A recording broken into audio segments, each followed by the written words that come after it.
Good, well, fuck you. Just my little way of making you feel at home.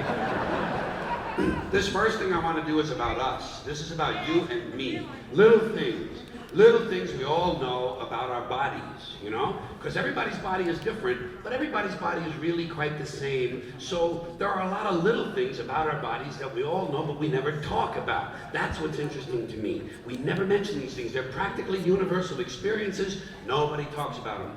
Some of them are disgusting. Let's start right in with them.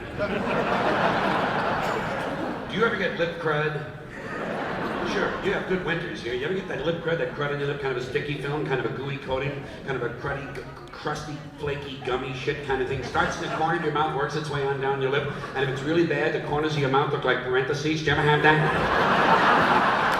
Lip crud. Well, you want to get rid of it. It's a real simple operation. It's low-tech shit. Thumbnail, that's all you need. Simple tool, just scrape that shit off, don't you? That's all, you just scrape it on down. Fuck those people at the bus stop. If they know anything, they wouldn't be riding the bus. Fuck them in the mouth, scrape it on down, scrape that shit, scrape it on down, and then you take it and you roll it up into a little ball, and then you save that son of a bitch. I save my lip crud. I save everything that comes off of my body, don't you? At least for a little while. Don't you look at things when they come off you? Don't you spend 5 or 10 or 15 minutes studying something, trying to figure out what the fuck it is and what it's doing on you in the first place? It's true, you don't pull something off your neck and throw it directly into the toilet. You want to know what the fuck it is. Besides, you never know when you're going to need parts. Isn't that true? Do you ever see these guys on TV? One guy's waiting for a kidney, another guy's waiting for a lung. Fuck you, I've got shit at home.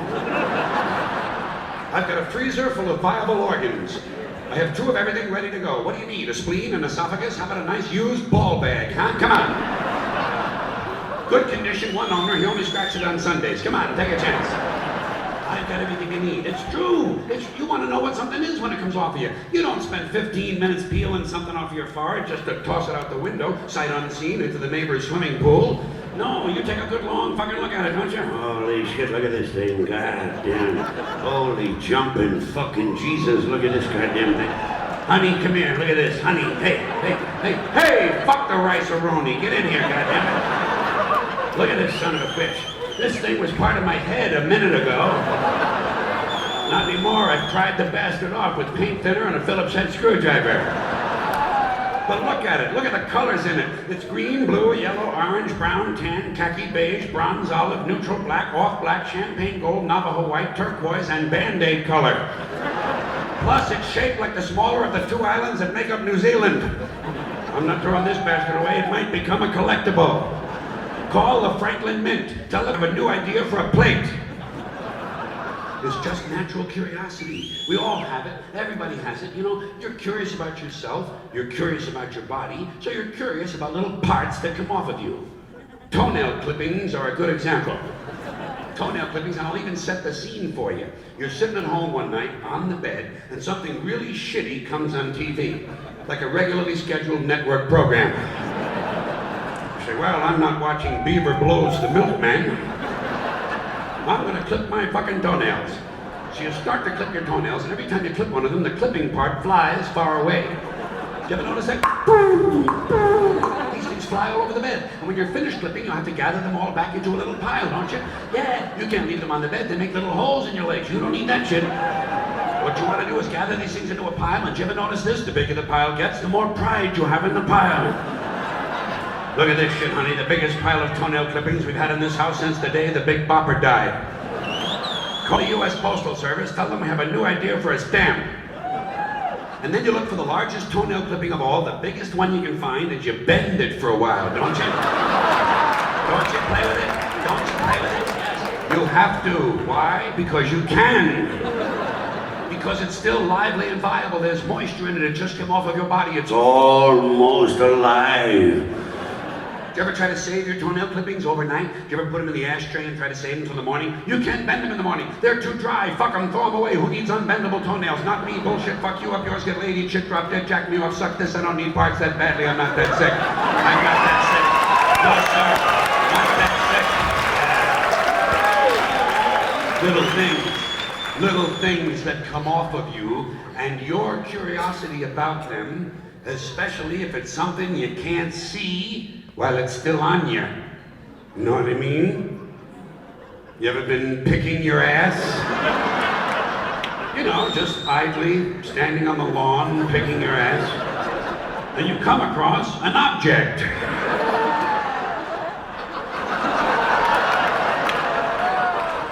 Honey, come here. You want a couple of hits off of this? Let me ask you something. Did we eat at Roy Rogers again last week? Well, I don't remember ordering anything that smells like this. I believe this is a Trigger Burger. Actually, it smells like Dale Evans. Call Ted Koppel, tell him we have a new idea for Nightline. And then open the window. This son of a bitch is going straight into the Henderson's pool. Because you couldn't see it while it was still a Klingon. Here's something else you can't see while it's still on you. Little scab on the top of your head. Did you ever have that? Sure you have. Little scab, top of your head. Not a big red blood scab like you get from getting hit with a Stilson wrench at work by one of your friends at lunch. Just a little dry spot, little scaly spot. You find it one day by accident when you're scratching your head. You come across it as if by good luck. Whoa, hot shit, a fucking scab! I love fucking scabs. This is going to be a lot of fun. I can't wait to pick off my scab and look at it. Oh boy, oh boy. I'll pick off my scab and I'll put it down on a contrasting material such as a black velvet tablecloth in order to see it in the great relief. Oh boy, oh boy. I can't wait to pick off my scab. This is going to be a lot of fun. Listen, wait a minute. Wait. It's not ready to come off yet. It's immature. It's still not ripe. It's not ready for plucking. I'll save this for Thursday.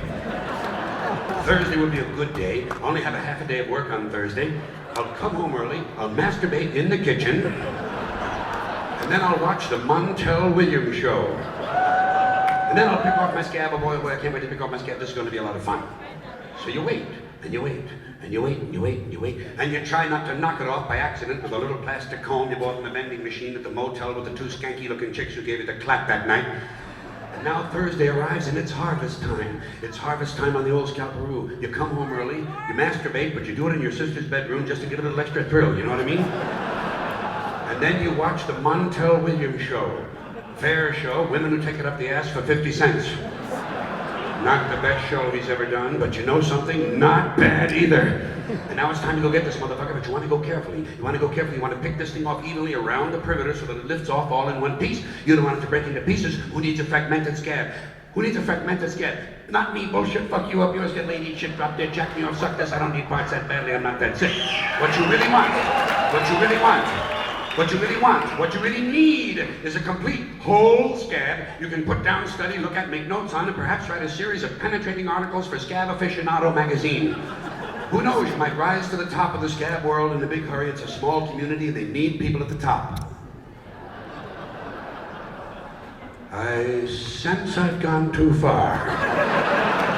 So I'll quit while I'm ahead. Thank you very much. Nothing more to say on that. There you go. That's the end of that shit, goddammit. All righty. Yeah. Okay, for the moment anyway, we're back to the norm. For a while there was like a fucking assembly at a high school, wasn't it? You see everybody and you don't really want to, you know. Oh, I did want to tell you what's on television tonight. I always like people to know what it is they're missing by not staying home.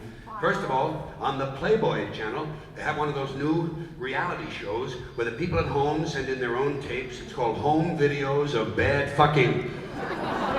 And speaking of that delightful activity, I guess you know last week Ricky Lake had a special program, Women Who Fake Orgasms. So tonight, not to be outdone, Jerry Springer has a nighttime special, Men Who Fake Bowel Movements. Yeah, I think they're running out of topics too. Sally Jesse's next show is called Rapists Who Force Their Victims to Play Yahtzee Beforehand. It's getting a little strange in the late afternoon. And then, later on the Nostalgia channel, gonna play back-to-back two of my favorite episodes of Little House on the Prairie. First of all, the 1975 Christmas show, remember that? A Douchebag for Clara. God, that was so good. And it was sad toward the end when she cried because she stuck it in the wrong hole. But as they say in the U.S. Navy, there is no wrong hole. And then, right after that, they're going to play my favorite Little House on the Prairie of all times, Missy Takes a Big Dump in the Woods. And that was interesting, I thought, because she had on the high heels and the long dress. And it was fun to watch how she had to kind of maneuver through the poison sumac. And they didn't have toilet paper in those days. She had to use a series of pine cones. Yeah, and she was pulling them in the wrong direction. Yeah, I understand they had to bleep out a lot of screaming and foul language toward the end of the program. And hey, later on tonight, on pay-per-view, Willie Nelson. Willie's concert is on pay-per-view, and TV Guide listed all the songs he's going to sing. He's going to start out with one of my favorites, Too Drunk to Jerk Off. God, that's a fine song. Then he's going to sing a series of love songs. Kiss Me, I'm Coming. Wasn't that a good one? Remember that? Kiss me, I'm coming. Hold me, I'm humming. Well, I can't help it. I am a romantic, and I do enjoy the sentimental tunes. Here's a sad song. I should have fucked old what's-her-name. Remember that? I should have never played the game. I should have fucked old what's-her-name. Here's one my mother used to sing around the house. Your love ran down my leg and now you're gone. Yeah. Oh, that one always got to me. I'm glad you feel the same way. Here's a fine love song. You blew my mind, now blow me. He's even going to do a Stevie Wonder song. I just called to say I tested positive. Yeah. Well, you don't want to leave anybody out, you know what I mean? And hey, what would a Willie Nelson concert be without a couple of cowboy songs? He's going to do that one George Jones and Waylon Jennings wrote, drinking beer, taking a shit, and passing out. Then he's going to do a kind of a traditional Western song, one that Gene Autry used to sing when I was a little boy. It's midnight in Montana and I can't get my dick out of this cow. Yeah, I always liked that song. You know why I like it so much? Because it's a real cowboy song. By the way, while we're on that subject, cow humping, or I guess livestock fucking is probably a more correct overall term. Do you know why it is when a farmer fucks a sheep, he fucks the sheep at the edge of a cliff, so the sheep will push back?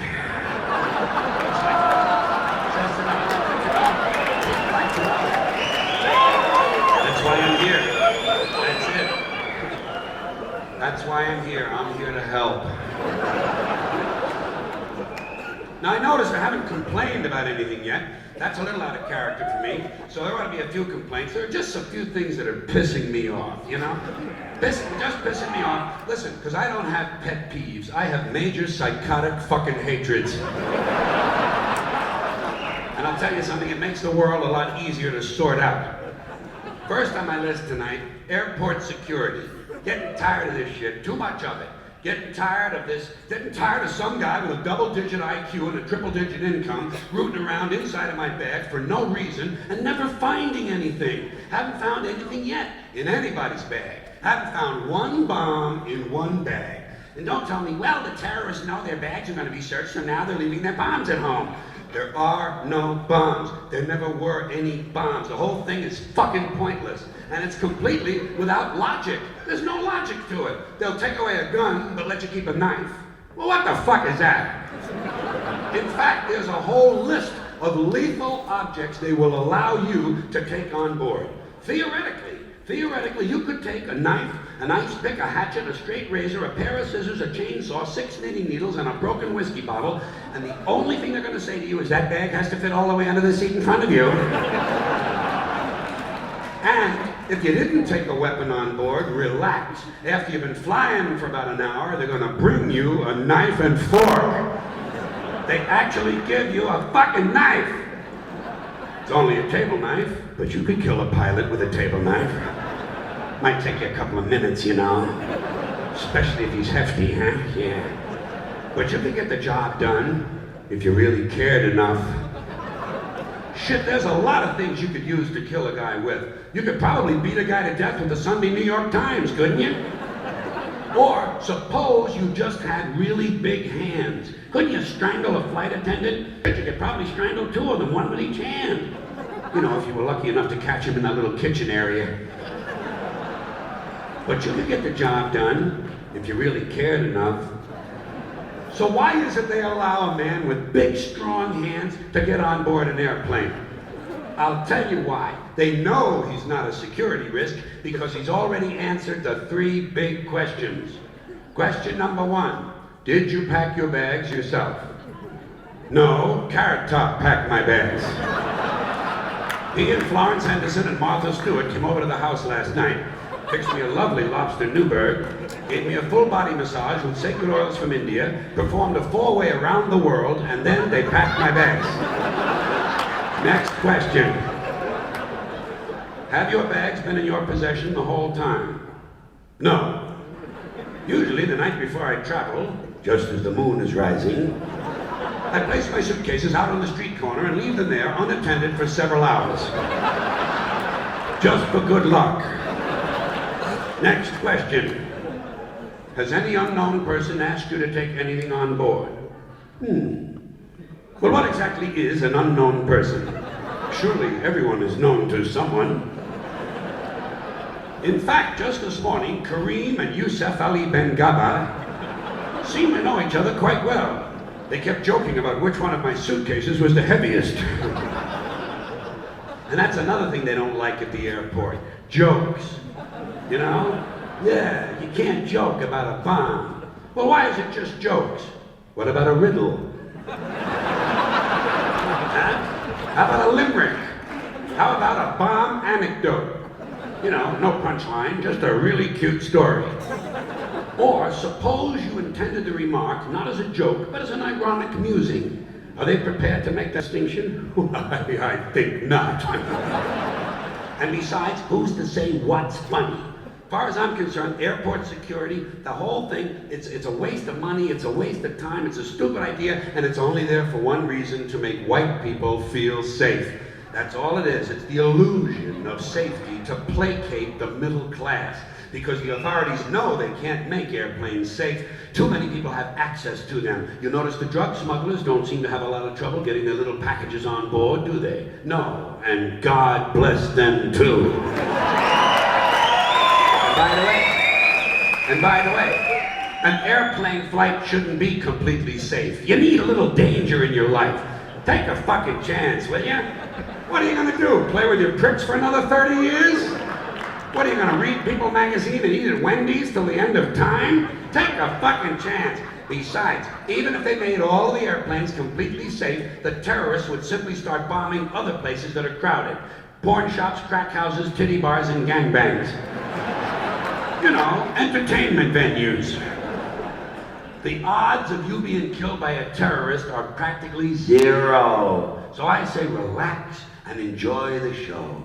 You have to be realistic about terrorism. Certain groups of people, certain groups, Muslim fundamentalists, Christian fundamentalists, Jewish fundamentalists, and just plain guys from Montana, are going to continue to make life in this country very interesting for a long, long time.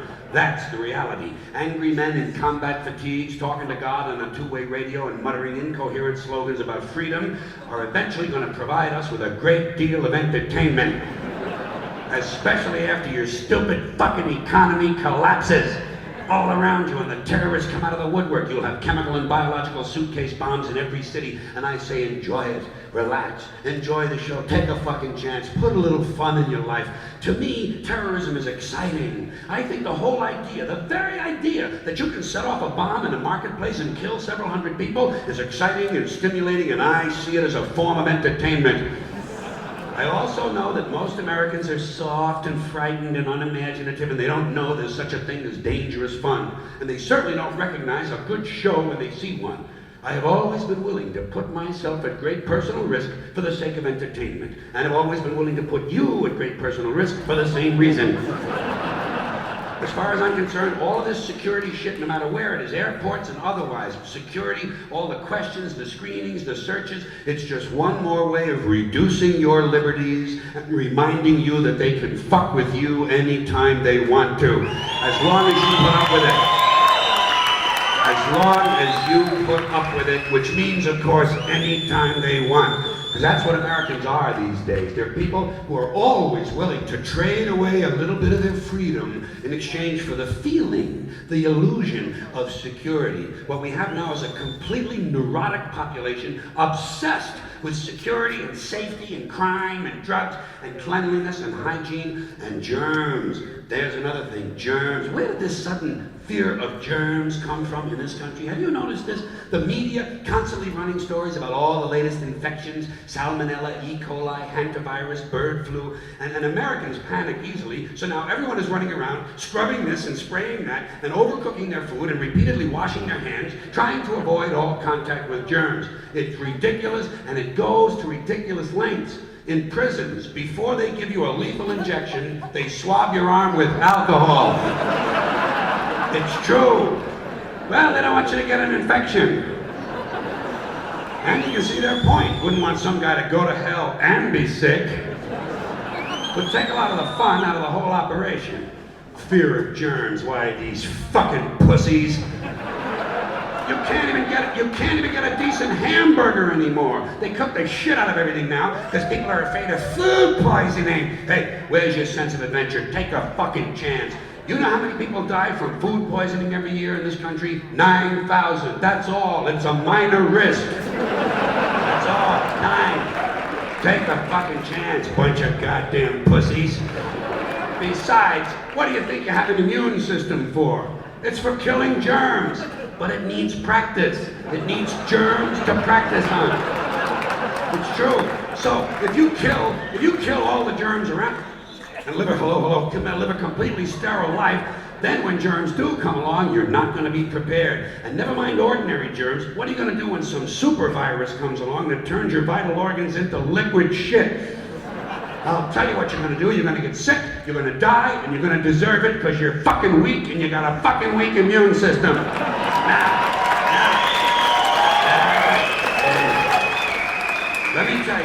Let me tell you a true story about immunization. When I was a little boy in New York City in the 1940s, we swam in the Hudson River, and it was filled with raw sewage.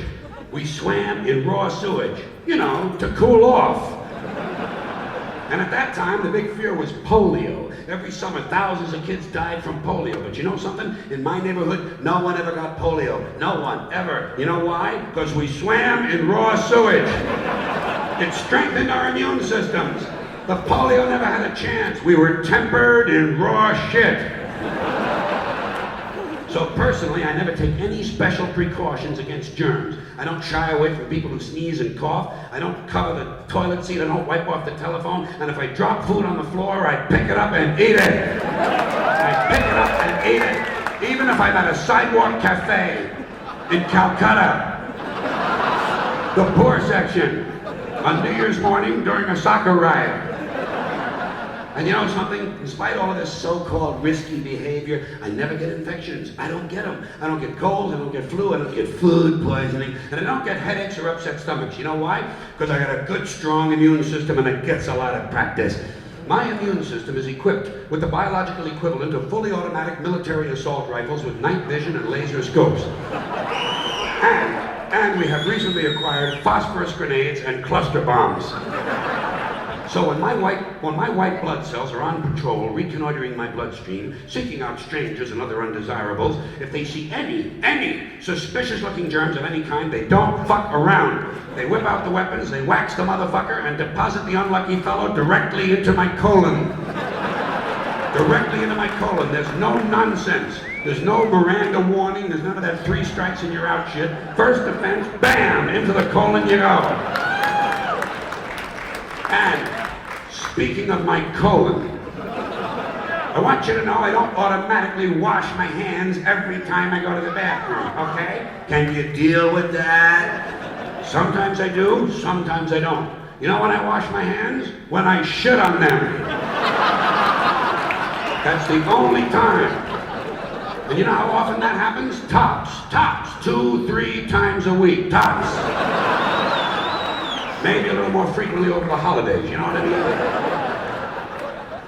And I'll tell you something else, my well-scrubbed friends. You don't always need a shower every day. Did you know that? It's overkill. Unless you work out or work outdoors or for some reason come in intimate contact with huge amounts of filth and garbage every day, you don't always need a shower. All you really need to do is to wash the 4 key areas. Armpits, asshole, crotch, and teeth. Got that? Armpits, asshole, crotch, and teeth. In fact, you can save yourself a whole lot of time if you simply use the same brush on all 4 areas.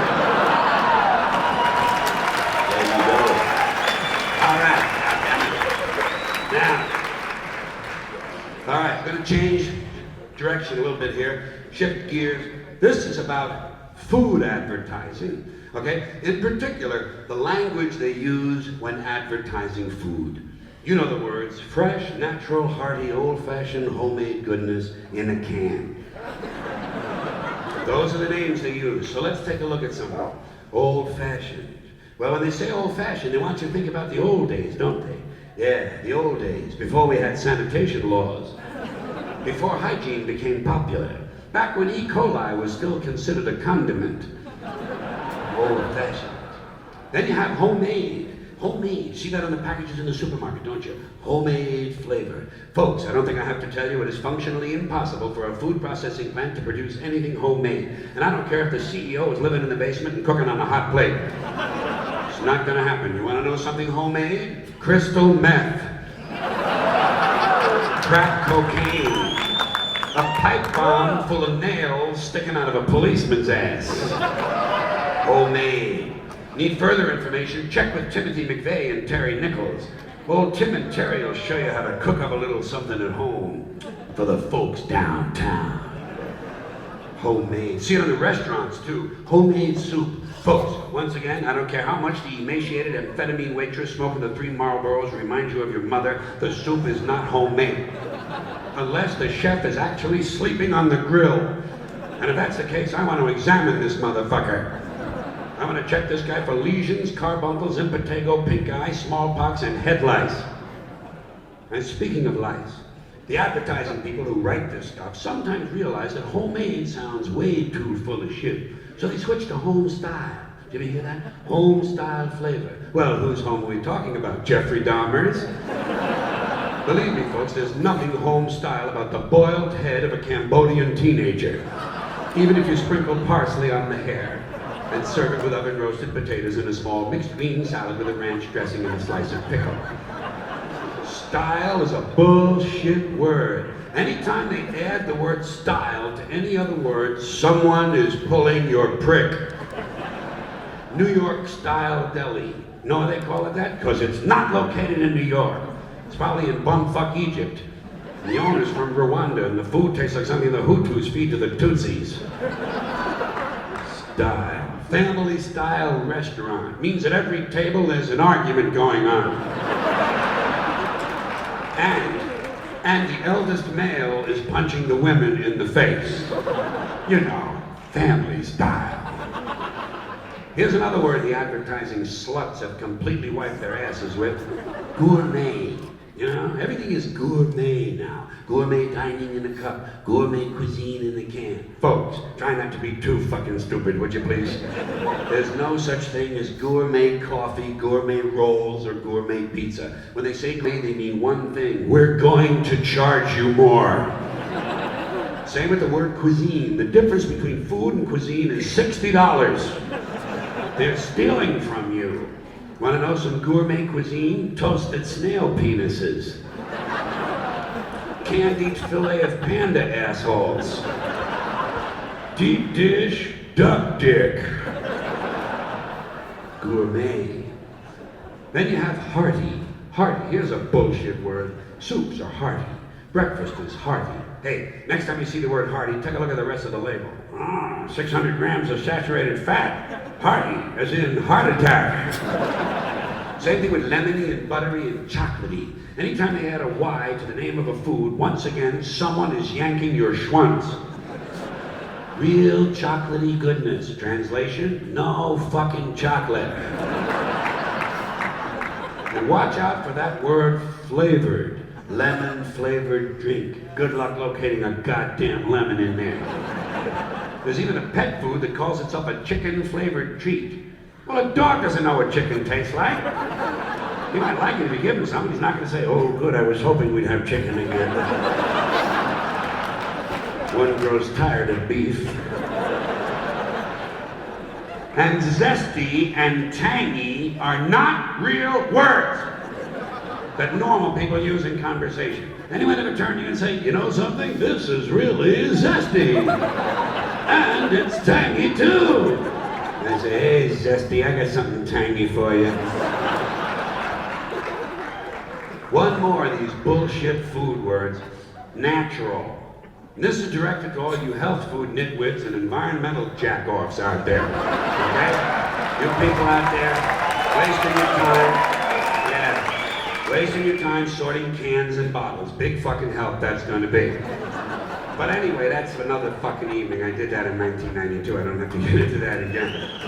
Listen, natural. You know, they say natural. Everybody thinks, you know, people say, oh, look, it must be good. It says it's natural. The word natural is completely meaningless, okay? Everything is natural. Nature includes everything. It's not just trees and flowers and the northern spotted owl. It's everything in the universe. Untreated raw sewage, toxic chemical waste, monkey shit. It's all perfectly natural. It's just not real good food. But you know something? It is zesty. And tangy too. Bon appetito. Bon appetito. Thank you. Thanks a lot. I appreciate that. I do. Now, just to get back to a few more of these complaints, because I didn't quite finish that list. And then some of them are in the form of questions. When are we going to be finished with this cigar smoking shit in this country? When is this cigar shit gonna end? When are these overpaid, overfed, overprivileged, overindulged, fat, arrogant, white-collar business criminal cocksuckers gonna put out their cigars and move along to their next abomination? White, pussy businessmen sucking on a big brown dick. That's all it is. That's all it ever was. Freud said, sometimes a cigar is just a cigar. Well, yeah, well, sometimes it's a big brown dick. With a fat, arrogant, white-collar business criminal cocksucker sucking on the wet end of it. But hey, the news is not all bad for me. Not all bad. Want to know the good part? Cancer of the mouth. Huh? Good, I'm happy. Pleases me. It's a great disease. It's an attractive disease. Goes nice with a cell phone. So suck on that cigar real hard, suspender man. Suck it down into your deep, empty suit and blow it out your ass, you fucking cocksucker. Push it out of the way, you know? Let it have a way of words. And hey, what is all this shit about angels? Have you heard this? 3 out of 4 people now in this country believe in angels. What are you, fucking stupid? Has everybody lost their mind in this country? Angel shit. You know what I think it is? I think it's a massive collective psychotic chemical flashback from all the drugs taken by all Americans, all the drugs smoked, shot, snorted, swallowed, and absorbed by all Americans from 1960 to 1990. 30 years of adulterated street drugs will get you some fucking angels, my friend. Angel shit. What about goblins, huh? You never hear about goblins except on Halloween, and it's always negative shit. You ever notice that? And zombies. Where the fuck are all the zombies? That's the trouble with zombies. They're unreliable. I say if you're going to believe the angel thing, you might as well buy the zombie package as well. And here's another horrifying aspect of American culture. The continued pussification of the American male in the form of Harley-Davidson theme restaurants. What the fuck is going on here? What happened to this fucking country? Harley-Davidson theme. Harley-Davidson used to mean something. It stood for biker attitude. Grimy outlaws and their sweaty mamas, full of beer and crank, rolling around on Harleys, looking for a good time, destroying property, raping teenagers, and killing policemen. All very necessary activities, by the way. But now, theme restaurants, and this soft shit didn't start with hardcore bikers. It came from these weekend motorcyclists, these fraudulent counterfeit 2-day-a-week motherfuckers who have their bikes trucked into Sturgis,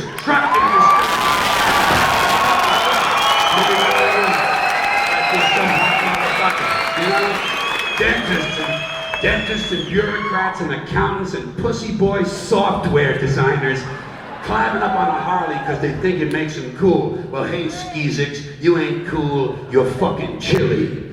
And chilly ain't never been cool, it's just fucking chilly. Well, speaking about these cancerous restaurant chains that we have in this country now. You know what I think? Here's a proposition. I believe this. I think if white people are going to burn down black churches, then black people ought to burn down the House of Blues. What a disgrace that place is, the house. They ought to call it the House of Lame White Motherfuckers. Inauthentic, low-frequency, single-digit, lame white motherfuckers. Especially these movie stars who think they're blues artists. You ever see these guys? Doesn't that make you want to puke in your soup? When one of these fat, overweight, out-of-shape, white, balding, middle-aged movie stars with sunglasses jumps on stage and starts blowing into a harmonica? It's a fucking sacrilege. In the first place, white people got no business singing the blues ever at all, under any circumstances, ever, at any time. What the fuck do white people have to be blue about? Banana Republic ran out of khakis? The espresso machine is jammed? Hootie and the Blowfish broke up? White people ought to understand their job is to give people the blues, not to get them. And certainly not to sing or play them. Tell you a secret about the blues, it's not enough to play the notes, you gotta know why they need to be played. Any asshole can play the notes, only blacks can play the blues. And another thing, I don't think white people should be trying to dance like blacks. Stop dancing like blacks. Stick to your faggoty polkas and waltzes, and that repulsive country line dancing shit that you do. And be yourself. Be yourself. Be white. Be proud. Be white. Be lame. And get the fuck off the dance floor. This is just my attempt at bringing a little racial harmony to this country. For Christ's sakes, you know? Think of it as my version of affirmative action. And as long as we're talking about that, there are a couple of phrases I want to mention here. Phrases used by, for the most part, guilty white liberals when they talk about minorities. One of them is, happens to be. This is the latest one. He happens to be black. I have a friend who happens to be black. Oh, I see. Like it's a fucking accident, you know? He happens to be black. Yes, happens to be black. Oh, yes, I see. Yeah. He had two black parents? Yes, had two black parents. That's right. And they fucked? Oh, indeed, yes, indeed. I see. So where does the surprise part come in? I should think it would be more unusual if he just happened to be Scandinavian. The other word they use a lot for minorities is openly. They'll say someone is openly gay. He's openly gay. And this is the only minority they use it for. You wouldn't say someone was openly black. Well, maybe James Brown. Or Louis Farrakhan. Louis Farrakhan is openly black. Colin Powell is not openly black. Colin Powell is openly white. He just happens to be black.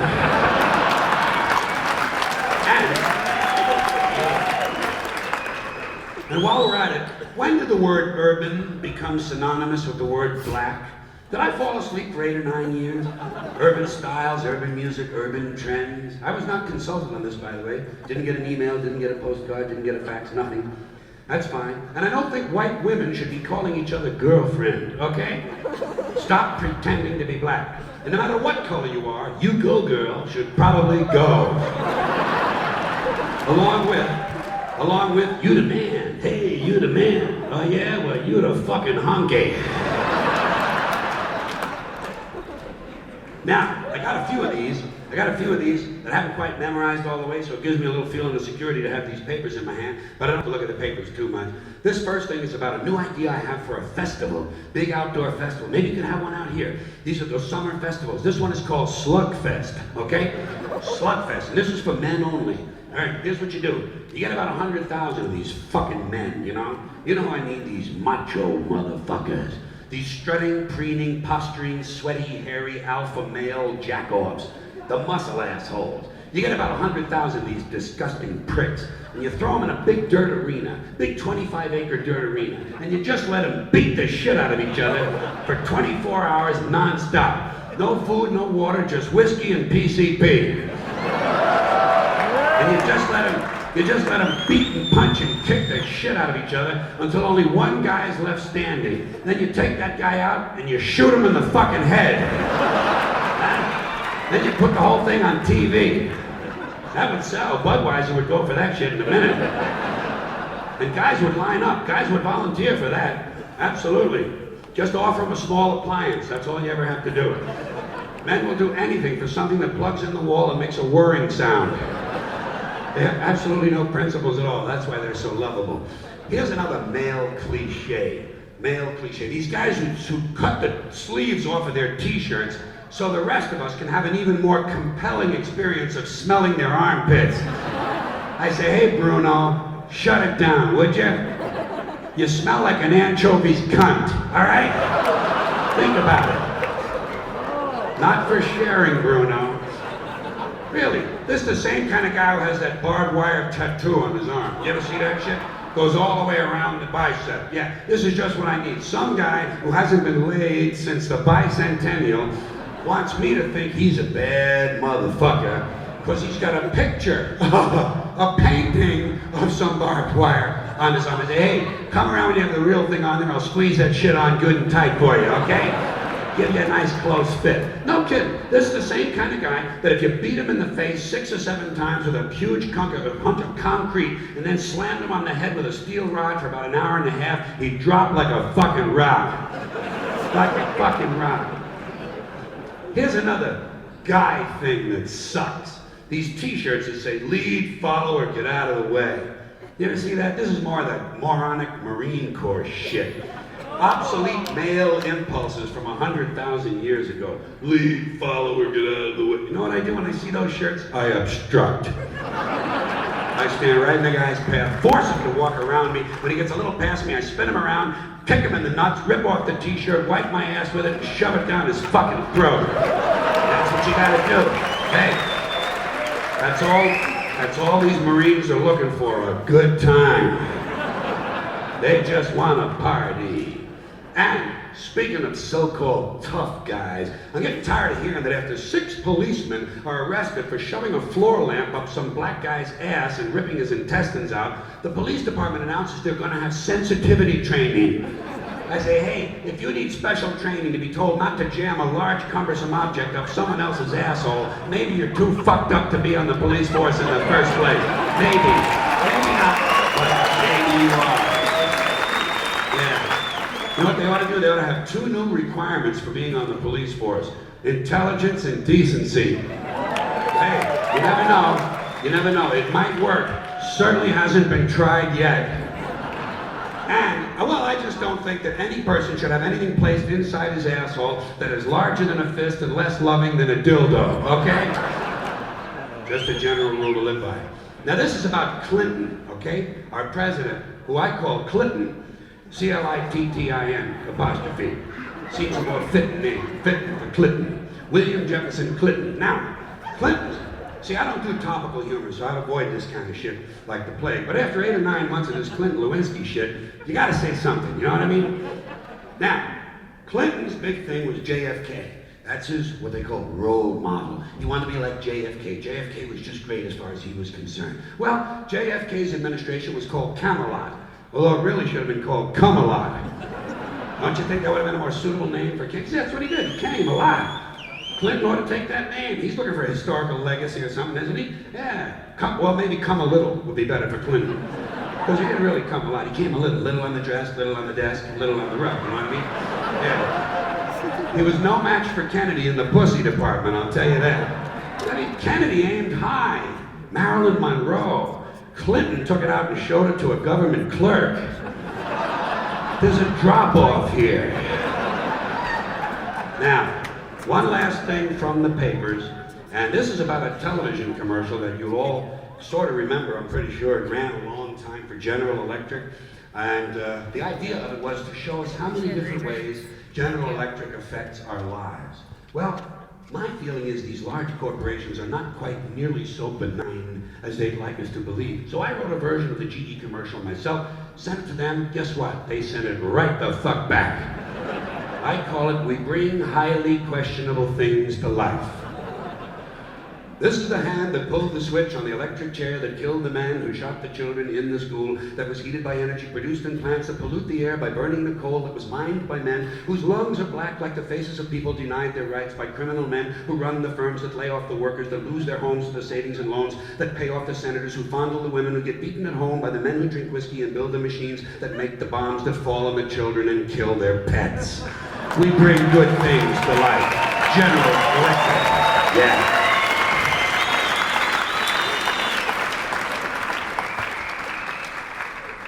Excuse me, I have kind of an existential allergy to life. It has no geographic meaning or no seasonal meaning. No, I used to have a different reason for blowing my nose on stage. Not anymore. That's a different time, different period. Thank you for the thought. Anyway.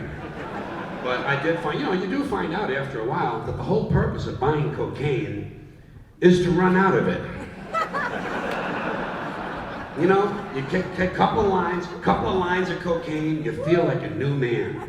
Trouble is, first thing the new man wants, a couple of lines of cocaine. So, if you're willing to support the new man your whole life, go ahead and do it. Now, what else was I doing here? See, what I'm doing here, folks, is I'm doing this stuff. I'll tell you when it's finished. Not the end of the show, but I'll tell you when I get down to the end of this hour what I've been doing here. This next thing is, it's about names. Names are an interest of mine. Just an interest, not a hobby. Hobbies cost money. Interests are free. So this is just an interest. And I collect names and like to think about. You ever notice how they name singles bars? Singles bars all have the same kind of names. These cutesy one-word names that end in S. Scamps, tramps, chats, rumors, cahoots, cheers, chances, mingles, risks, gambits, notions, dreams. Hey, if I had a singles bar, you know what I'd call it? Nipples and dicks. A little truth in advertising. The Sperm Club. Snatch-O-Rama. The Crotcheteria. Frankie's Fuckery. Cafe Vagina. Open all night. Well, I'm an old-fashioned guy. I'm old-fashioned because I believe the name on the outside of a place ought to let you know what's going on the inside. Here would be a good name for a gay restaurant. The Mouthful. Come on, that's clever shit. That's a double pun, goddammit. You didn't think of it. Besides, you don't have to eat there if you don't want to. No, just go in and have a cocktail.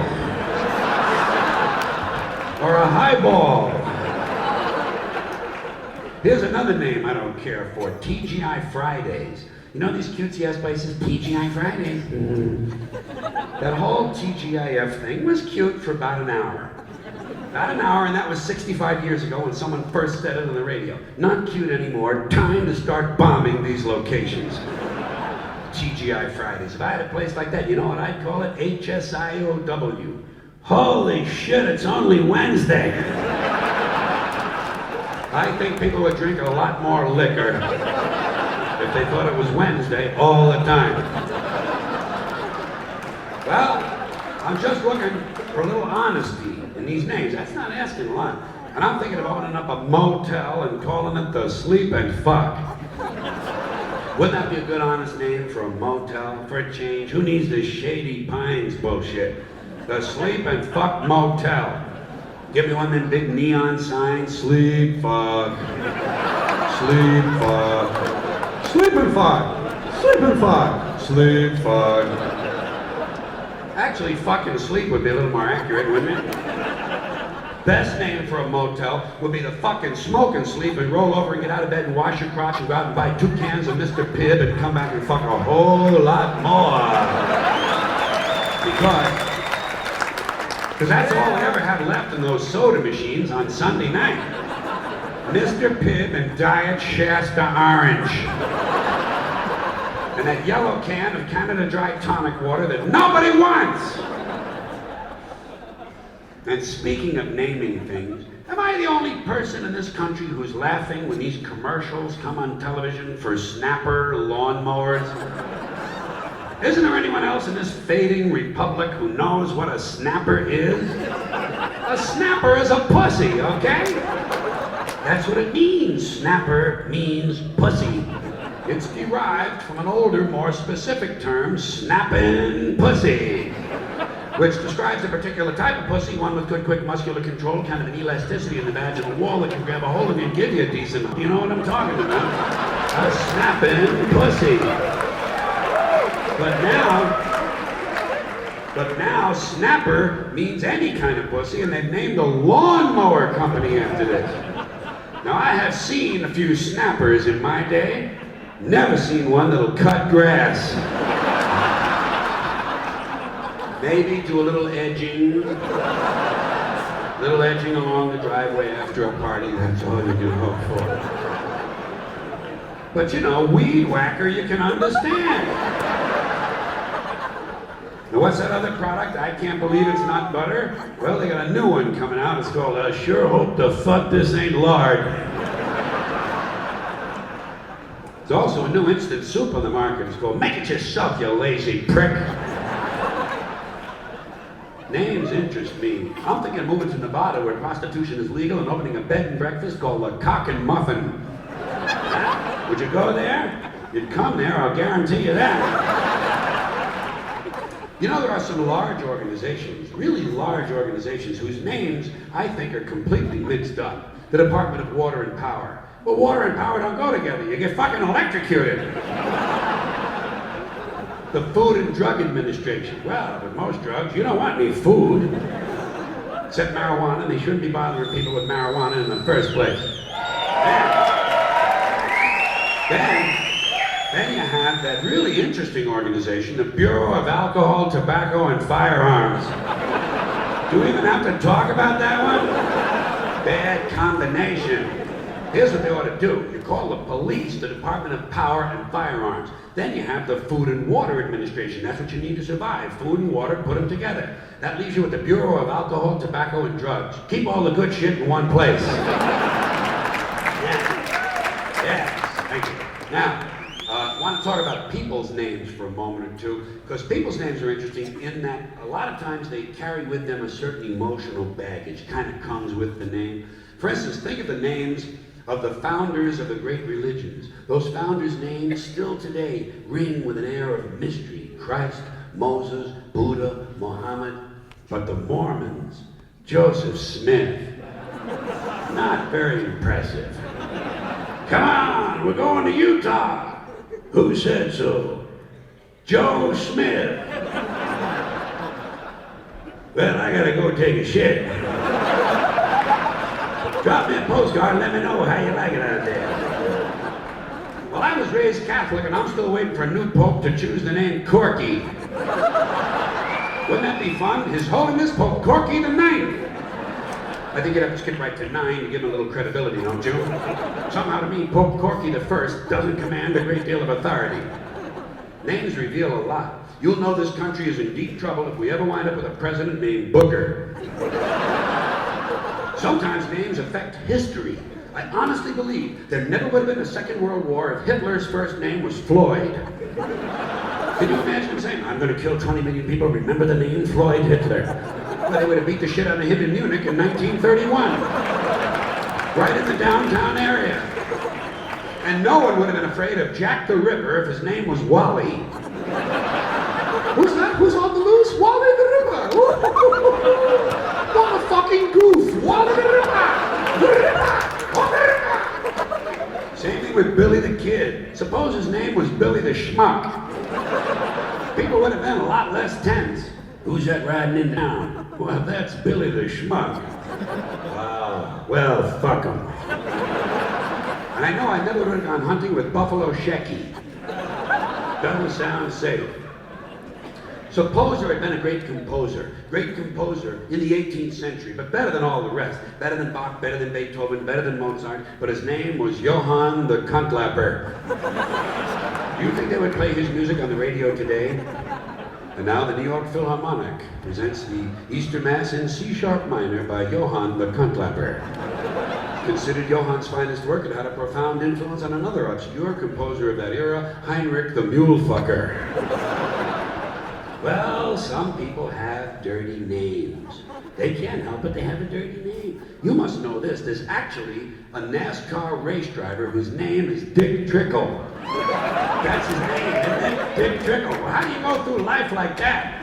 Hi, I'm Dick Trickle. Fine, stand over there, would you please? Over there. Off the carpet, please. Here's a milk bottle, Mr. Trickle. Will that help you a little bit? Well, they seem like good shoes to me. But having your dick trickle is not nearly as impressive as having a Magic Johnson. Whoa, look at that thing. God damn, you scared the dog. How's you? I'd put that away a little at a time, Mr. Johnson. Wouldn't want to get a big knot in it. And Peter O'Toole. That's a double header, isn't it? Hey, if you're the Doublemint twins, don't bend over near Peter O'Toole. Now, on the other hand, some people have funny names. And they can't help it, they have a funny name. You realize Howdy Doodie's mother and father are known as the Doodies? It's true, Rudy and Judy Doody. And Bo Diddley's mother and father are the Diddleys, Dottie and Dudley Diddley. Well, how would you like to be at a party and have to introduce these people to each other? Rudy Doody, like to meet Dottie Diddley, Dottie Diddley, Judy Doody, Judy Doody, Dudley Diddley, Dudley Diddley, Rudy Doody, Rudy Diddley, Doodly Doody. By the time you get finished with that shit, who shows up? Howdy Doody's two sisters, Dee Dee Doody and Dodie Doody. Well, I don't know about you, but I'd be drinking triple whiskeys and saying, please God, don't let fucking Rudy Kazootie show up to me. And didn't they have any funny names in the Old West? Was everybody out there really named Murdoch and Kincaid? Didn't they have any funny names? Hey, Dan, guess who's over at the saloon getting all liquored up? Two-Gun Flechtenberger. Says he's gonna get even with Farley Flockenhocker for killing his buddy Clayton Heffelflecker. Huh? Well, I heard it from old Doc Peckerchecker. You better tell Sheriff Dicklicker to get his ass on down there. Boy, there's gonna be hell to pay when Marshal Dingleberry gets back into town. Hey, there goes that dance hall girl, Fanny Clippicker. Let's go get laid. Let's go get laid. One more of these funny names, also from the Old West. Did you ever hear this legend that there were certain Indians in the Old West who were named for the first thing they saw when they were born? Makes you wonder why there aren't more Indians named Wet Hairy Pussy, doesn't it? Thank you. That's enough of that. That's enough of that. Thank you. Thanks very much. I appreciate that. Still there? Okay. Just checking. This next thing is called advertising lullaby. Keeping in mind, of course, that the whole purpose of advertising is to lull you to sleep. Quality, value, style, service, selection, convenience, economy, savings, performance, experience, hospitality, low rates, friendly service, name brands, easy terms, affordable prices, money-back guarantee, free installation. Free admission, free appraisal, free alterations, free delivery, free estimates, free home trial, and free parking. No cash, no problem, no kidding, no fuss, no muss, no risk, no obligation, no red tape, no down payment, no entry fee, no hidden charges, no purchase necessary, no one will call on you, no payments or interest till July. Limited time only though, so act now, order today, send no money, offer good while supplies last, 2 to a customer, each item sold separately, batteries included, mileage may vary, all sales are final, allow 6 weeks for delivery, some items not available, some assembly required, some restrictions may apply. So come on in for a free demonstration and a free consultation with our friendly professional staff. Our experienced and knowledgeable sales representatives will help you make a selection that's just right for you and just right for your budget. And say, don't forget to pick up your free gift, a classic, deluxe, custom, designer, luxury, prestige, high quality, premium, select, gourmet pocket pencil sharpener. Yours for the asking, no purchase necessary. It's our way of saying thank you. And if you act now, we'll include an extra added free complimentary bonus gift, a classic, deluxe, custom, designer, luxury, prestige, high quality, premium, select, gourmet, combination, key ring, magnifying glass, and garden hose in a genuine, authentic, imitation leather style carrying case with authentic vinyl trim. Yours for the asking, no purchase necessary. It's our way of saying thank you. Actually, it's our way of saying, bend over just a little bit further so we can stick this big dick up your ass a little bit deeper. A little bit deeper. A little bit deeper. You miserable, no good, dumbass, fucking American consumer. Because you do know, folks. You do know. Yeah. You do know. Living in this country, you gotta get the notion after a while that every time you're exposed to advertising, you realize once again, America's leading industry is still the manufacture, packaging, distribution, and marketing of bullshit. High quality, grade A, prime cut, pure American bullshit. And the sad part is most people seem to be programmed to believe that bullshit only comes from certain places, certain sources, advertising, politics, salesmen. Not true. Bullshit is everywhere. Bullshit is rampant in this country. Parents are full of shit, teachers are full of shit, clergymen are full of shit, and law enforcement people are full of shit. This entire country is completely full of shit and always has been. From the Declaration of Independence to the Constitution to the Star-Spangled Banner, it's really nothing more than a big steaming pile of red, white, and blue all-American bullshit. Because think of how we started. Think of how we started. This country was founded by a group of slave owners who told us all men are created equal. All men, except for Indians and niggers and women, right? Like to use that authentic American language. A small group of unelected white male slave-owning landholders who also told us they were the only ones who should be allowed to vote. Now that is what's known as being stunningly and embarrassingly full of shit. And I think the American people really show their native ignorance when they say they want their politicians to be honest. What are these fucking cretins talking about? If honesty were suddenly introduced into American life, the whole system would collapse. No one would know what to do. Honesty would fuck everything up. And I think deep down Americans understand that. That's why they elected and re-elected Bill Clinton. That's why they did it. Because the American people like their bullshit right up front where they can get a good strong whiff of it. Clinton might be full of shit, but at least he lets you know it. Dole tried to hide it, didn't he? Dole kept saying, I'm a plain and honest man. Bullshit. People don't believe that. What did Clinton say? He said, hi folks, I'm completely full of shit, and how do you like that? And the people said, you know something? At least he's honest. At least he's honest about being completely full of shit. It's just like the business world. Same as business. Everybody knows by now, all businessmen are completely full of shit. Just the worst kind of low-life criminal cocksuckers you could ever want to run into. A fucking piece of shit businessman. And the proof of it is, they don't even trust each other. They don't trust one another. When a businessman sits down and negotiates a deal, the first thing he does is to automatically assume that the other guy is a complete lying prick who's trying to fuck him out of his money. So he's got to do everything he can to fuck the other guy a little bit faster and a little bit harder. And he's got to do it with a big smile on his face. You know that big bullshit businessman smile? And if you're a customer, wow, that's when you get the really big smile. Customer always gets that really big smile as the businessman carefully positions himself directly behind the customer and unzips his pants and proceeds to service the account. I'm servicing this account. This customer needs service. Now you know what they mean when they say, we specialize in customer service. Whoever coined the phrase, let the buyer beware, was probably bleeding from the asshole. But that's business. That's business, and that's the way we do business. But in the bullshit department, a businessman can't hold a candle to a clergyman. Because I'm going to tell you the truth. When it comes to bullshit, folks, truly major league, big time bullshit, you have to stand in awe. Now, because that show only lasts, and I owe you a little time here, I'm going to continue with a couple of things not from the HBO show.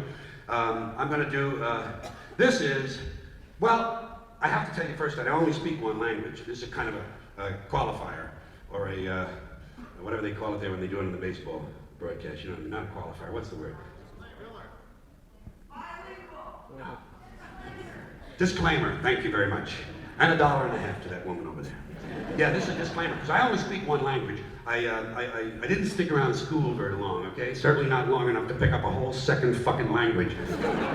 So English is pretty much it for me, although I do know a little Spanish, just enough Spanish to get by.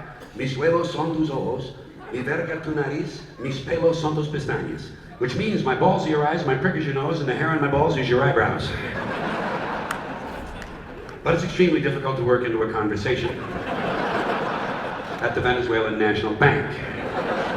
So I just kind of stick to English, and that's what this next thing is about. It's about a lot of little expressions that we have in the English language, little sayings and phrases that we use. Most of us use them all the time. And we never really seem to examine these expressions very carefully. You know, we just sort of say these things as if they really made sense. Like, legally drunk. Well, if it's legal, what's the fucking problem? Leave my friend alone, officer. He's legally drunk. You know where you can stick it. But why do we always assume everyone knows where they can stick it? Suppose you don't know. Suppose you're a new guy. You have absolutely no idea where to stick it. I think there ought to be a government booklet entitled Where to Stick It. Now that I think of it, I believe there is a government booklet like that. They sent it on April 15th.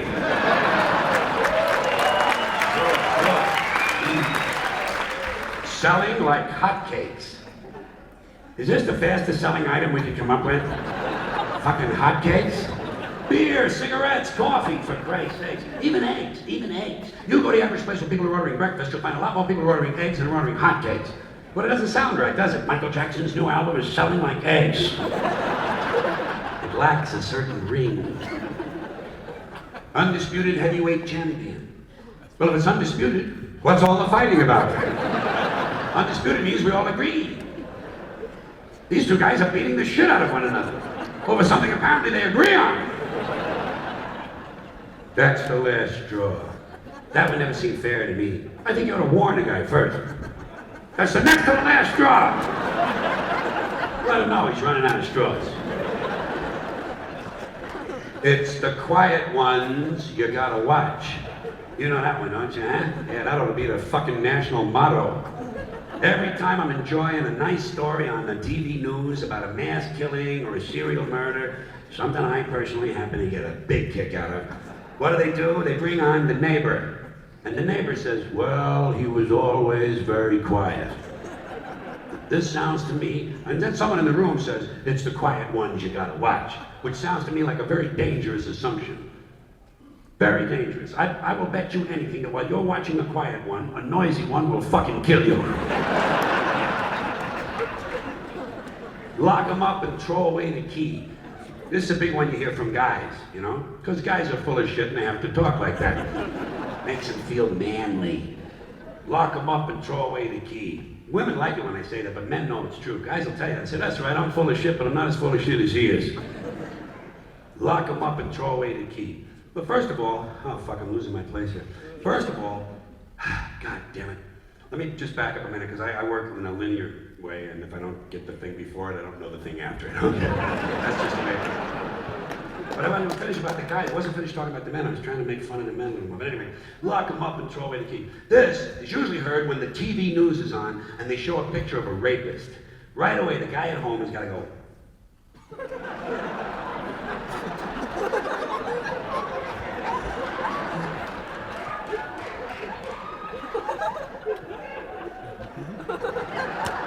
See that guy?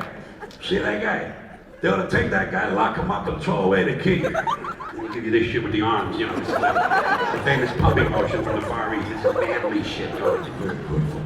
Whatever it's supposed to be. But lock him up and throw away the key, it's full of faulty logic. First of all, every time the guy's got to take a shit, you're going to have to call a locksmith. Am I right? If he's in there for 30 years, even if he's eating government cheese, it's going to cost you a fortune. And second of all, where do you throw the key? Huh? Where do you throw the key? Right in front of jail? His friends will find it. How far can you throw a key anyway? 50, 60 feet the most. Even if you lay it flat on its side like that and you scale it, you know, what do you get? An extra 10 feet, tops. This is a stupid idea, needs to be completely rethought.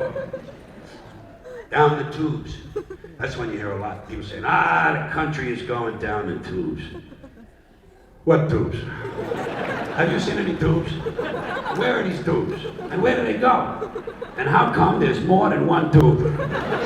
It would seem to me one country, one tube. What, does every state all of a sudden have to have its own private tube now? One tube is all you need. But a tube that big, somebody would have seen it by now. Somebody would have said, hey Joey, look at the fucking tube. Big ass fucking tube over here. You never hear that. You know why? No tubes. We don't have tube one. We are essentially tubeless. Takes the cake. You know? Say, boy, he really takes the cake. Where? Where do you take a cake? To the movies? You know where I would take a cake? Down to the bakery to see the other cakes. And how come he takes the cake? How come you don't take the pie? Pie is easier to carry than the cake. Easy as pie. Cake is not too hard to carry either. Piece of cake. The greatest thing since sliced bread. So this is it, huh, folks? Couple of 100,000 years, sliced bread. The fucking pyramids! Panama Canal, the Great Wall of China, even a lava lamp. To me is greater than sliced bread. What's so great about sliced bread? You got a knife, you got a loaf of bread, slice the fucking thing! And get on with your life. Out walking the streets. Here's another one you hear from guys. Guy sees a rapist on the TV news, same rapist. This time he's getting a parole. Right away the guy's gonna go, see that guy? See that guy? See that guy? That guy's getting a parole. Now instead of being in prison, that guy's out walking the streets. How do we know he's out walking the streets? Maybe he's home banging the babysitter. Not everybody gets a parole is out walking the fucking streets, you know. A lot of times they steal a car. Hey, we ought to be glad. Thank God he stole a car. At least he's not out walking the streets. Fine and dandy. That's an old-fashioned one, isn't it? Huh? Say to a guy, how are you? Says, fine and dandy. Not me. I never say that. You know how come? Because I'm never both of those things at the same time. Sometimes I'm fine. Not dandy. Close to dandy. Approaching dandy. In the vicinity of dandyhood. Not quite fully dandy. Other times I am indeed highly dandy. However, not fine. One time, 1968, August, for about an hour. I was both fine and dandy at the same time. But nobody asked me how I was. And I could have told them, fine and dandy. I consider it a lost opportunity. Walking papers, you know? Yeah, guy gets fired. They say, geez, poor guy. Whoa, they give him his walking papers today. Did you ever get me walking papers? Seriously. Believe me, in my life, I got fired a lot of times. You can tell. Never got any walking papers. Never got a pink slip either. You know what I would get? A guy would come around to my desk and say, get the fuck out of here! You don't need paper for that. It's like the Riot Act. The Riot Act. They keep telling you they're gonna read that to you. Have you heard this thing at all? Especially when you're a kid, they threaten you, don't they? You wait till your father comes home, he's gonna read you the Riot Act. Tell him I already read it myself. And I didn't like it either. I consider it wordy and poorly thought out. He wants to read me something. How about the Gentleman's Guide to the Golden Age of Blowjobs?